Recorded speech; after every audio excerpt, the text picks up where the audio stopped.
Shalom saudaraku, di dalam nama Tuhan Yesus Kristus, bertemu lagi dengan saya Pendeta Novel Saragi. Firman Tuhan yang menyapa kita pada saat ini tertulis dalam Mazmur 147 ayatnya yang ke-12 sampai ayatnya yang ke-20.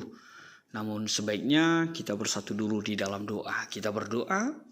Bapa di dalam sorga, terima kasih Tuhan buat waktu yang indah, buat hari yang baik, buat segala sesuatu yang bisa kami rasakan, bahkan hal yang luar biasa.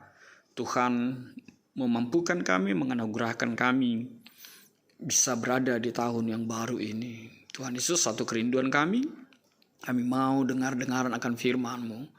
Maka berfirmanlah Engkau Tuhan, sebab kami siap untuk menerimanya. Amin. Shalom saudaraku, di dalam nama Tuhan Yesus Kristus, seperti yang saya sebut tadi, bahwa firman Tuhan yang menyapa kita tertulis dalam Mazmur 147 ayat yang ke-12 sampai ayat yang ke-20. Begini firman Tuhan. Megahkanlah Tuhan, hai Yerusalem, pujilah Allahmu, hai Sion. Sebab ia meneguhkan palang pintu gerbangmu dan memberkati anak-anakmu di antaramu. Ia memberikan kesejahteraan kepada daerahmu dan mengenyangkan engkau dengan gandum yang terbaik. Ia menyampaikan perintahnya ke bumi, dengan segala firman-Nya berlari. Ia menurunkan salju seperti bulu domba dan menghamburkan embun beku seperti abu. Ia melemparkan air batu seperti pecahan-pecahan. Siapakah yang tahan berdiri menghadapi dinginnya? Ia menyampaikan firman-Nya, lalu mencairkan semuanya. Ia meniupkan anginnya, maka air mengalir. Ia memberitakan firman-Nya kepada Yakub, ketetapan-ketetapannya dan hukum-hukumnya kepada Israel. Ia tidak berbuat demikian kepada segala bangsa, dan hukum-hukumnya tidak mereka kenal. Haleluya. Demikian firman Tuhan. Saudara-saudaraku, di dalam nama Tuhan Yesus Kristus, Shalom. Selamat bertemu di tahun yang baru ini. Tema kita pada saat ini mengantar kita kepada sebuah tema yang begitu kuat sekali, dengan mengatakan megahkanlah Tuhan, atau bermegahlah di dalam Tuhan, dan selalulah memegahkan Tuhan di dalam kehidupan kita. Firman Tuhan ini terkhusus Mazmur 147 sudah kita dengar di ayat yang pertama sampai ayat yang ke-11. Ketika di malam Natal kita disapa dengan memuji Tuhan dalam kehidupan kita. Lalu sekarang kita diajak untuk memegahkan Tuhan. Dan itu seharusnya menjadi kuat setiap kita. Bukankah itu yang seharusnya sepantasnya kita lakukan dan menjadi natur setiap kita? Memegahkan Tuhan di dalam kehidupan kita. Kita bisa melewati tahun 2021 yang penuh dengan pergumulan, yang penuh dengan tantangan. Tapi Tuhan anugerahkan kita, Tuhan berkati kita bertemu di tahun 2022 ini. Dan itu bukan karena hebat, bukan karena gagah, bukan karena karya kita, bukan karena segala sesuatu yang kita rancangkan. Tapi itu semua karena kuat kuasa Tuhan, anugerahnya yang begitu luar biasa dalam hidup kita. Maka itu juga menjadi sebuah kekuatan kita ketika Tuhan dengan tema kita mengatakan kepada kita, megahkanlah Tuhan, pujilah Allahmu. Dan harusnya kita menjadi pribadi yang berada di dalam situasi itu.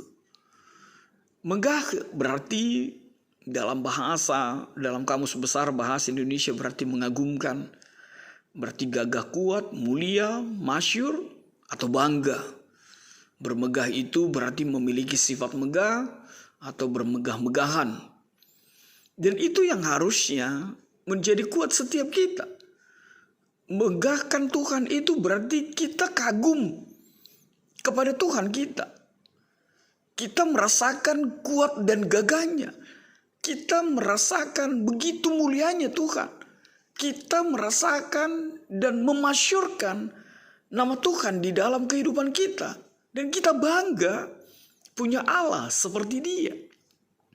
Saudaraku, di dalam nama Tuhan Yesus Kristus, secara spesifik memang firman Tuhan pada saat ini mengatakan alasan-alasan untuk memegahkan Tuhan dalam kehidupan kita.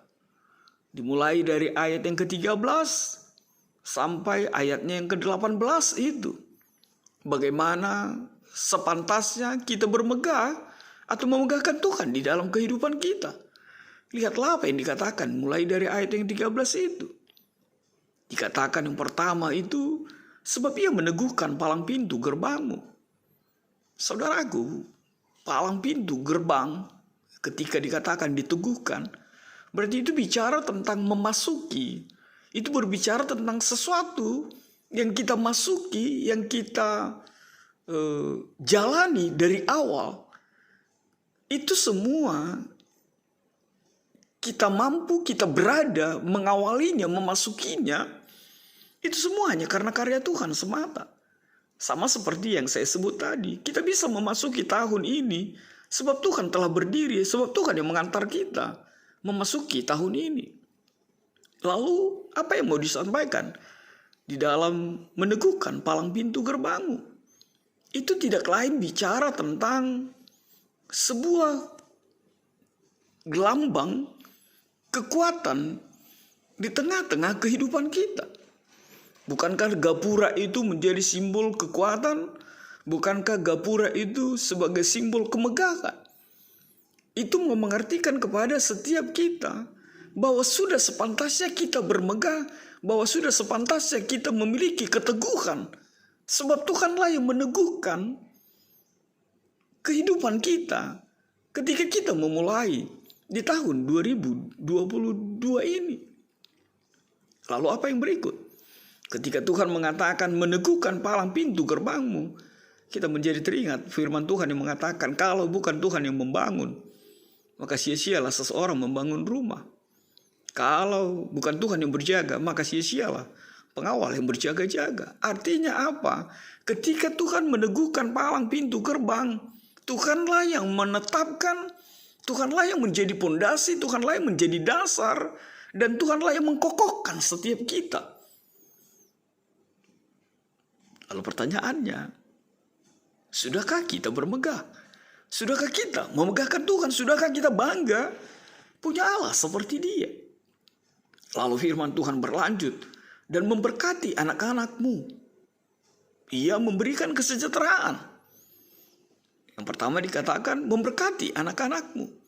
Tuhan bukan hanya meneguhkan pintu gerbangmu, tapi juga memberkati anak-anakmu. Bukan hanya berbicara tentang sesuatu yang diawali, tapi juga bicara tentang generasimu.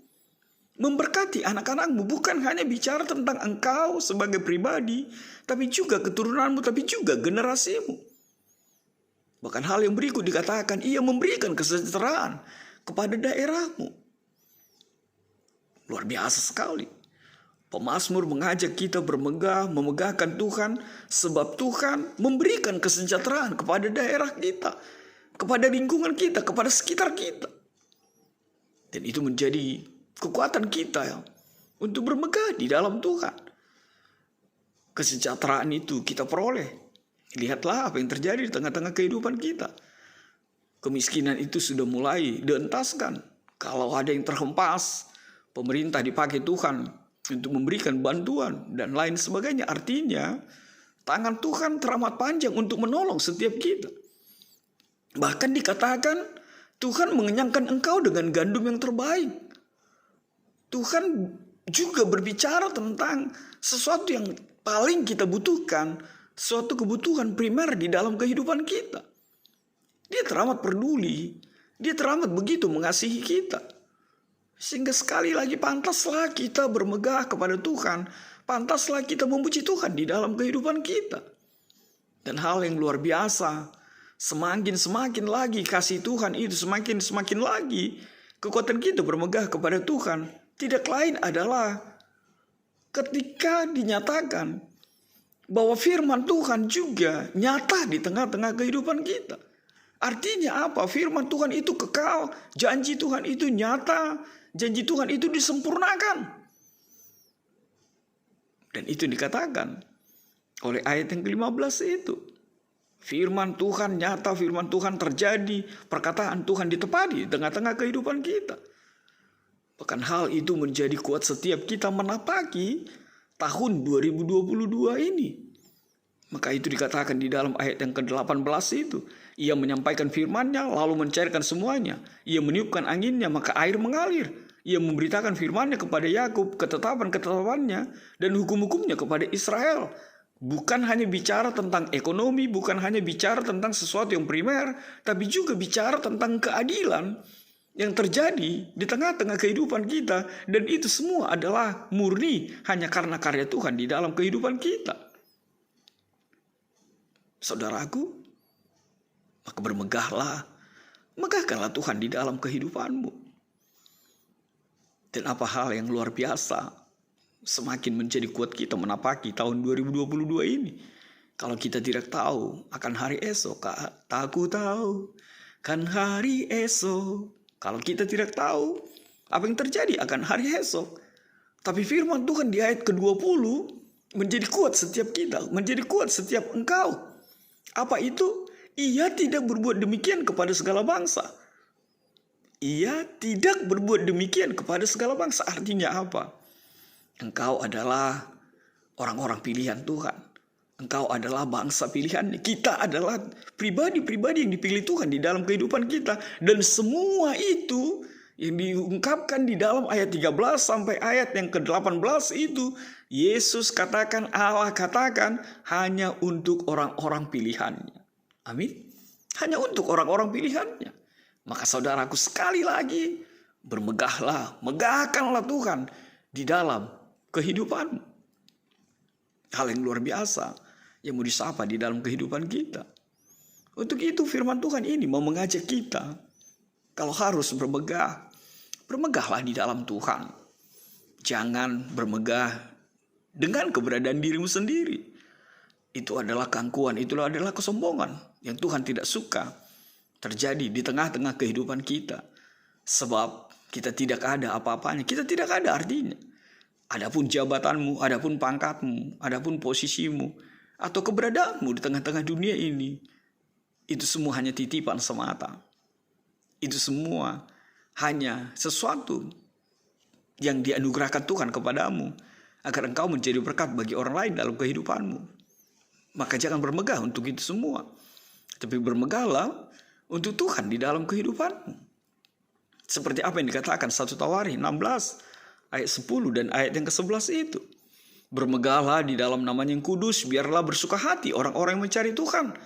Carilah Tuhan dan kekuatannya, carilah wajahnya selalu. Dan itu menjadi pedoman dan kuat setiap kita, bahwa kita harus bermegah di dalam Tuhan, bukan bermegah untuk segala sesuatu yang terjadi, untuk segala sesuatu yang ada di dalam diri kita. Saudaraku, di dalam nama Tuhan Yesus Kristus, sekali lagi, bermegahlah di dalam namanya yang kudus. Lalu apa yang berikut yang mau dinyatakan oleh kebenaran firman Tuhan ini? Tidak lain adalah Tuhan sendirilah sumber segala berkat di dalam kehidupan kita. Tidak ada yang lain. Tuhan sendirilah sumbernya. Tuhan sendirilah yang berkarya untuk setiap kita. Dan itu semua karena Tuhan memilihmu menjadi seperti apa yang Tuhan mau terjadi atas setiap kita. Lalu apa yang berikut yang mau dinyatakan oleh kebenaran firman Tuhan ini? Saudaraku yang terkasih dalam nama Tuhan Yesus Kristus, firman Tuhan ini mau mengatakan, tak habis-habisnya memang benar masalah pergumulan kita dalam kehidupan ini. Tak habis-habisnya memang benar virus-virus ini. Omikron sudah nyata dan sudah di angka 127 kalau tidak salah di Jakarta pada saat ini. Tapi sebagai orang pilihan, sebagai orang Kristen, jangan pernah kalah. Kita tidak harus kalah. Sebagai bangsa pilihannya, sebagai orang-orang pilihan Tuhan dalam kehidupan kita, kalau masalah itu tidak habis-habis, kalau virus itu tidak habis-habis, maka orang Kristen, orang percaya yang hidup bermegah kepada Tuhan, maka jangan pernah habis-habisnya memuji, memuliakan Tuhan dalam kehidupanmu. Megahkanlah Dia selalu. Megahkanlah Tuhan. Seperti apa firman Tuhan kemarin yang mengatakan kepada kita, Dialah Sang Alfa dan Omega. Tuhan memberkatimu. Amin. Kita bersatu dalam doa. Bapa di dalam sorga, terima kasih Tuhan. Buat kebenaran firman-Mu, biarlah setiap kami memegahkan Tuhan dalam hidup kami.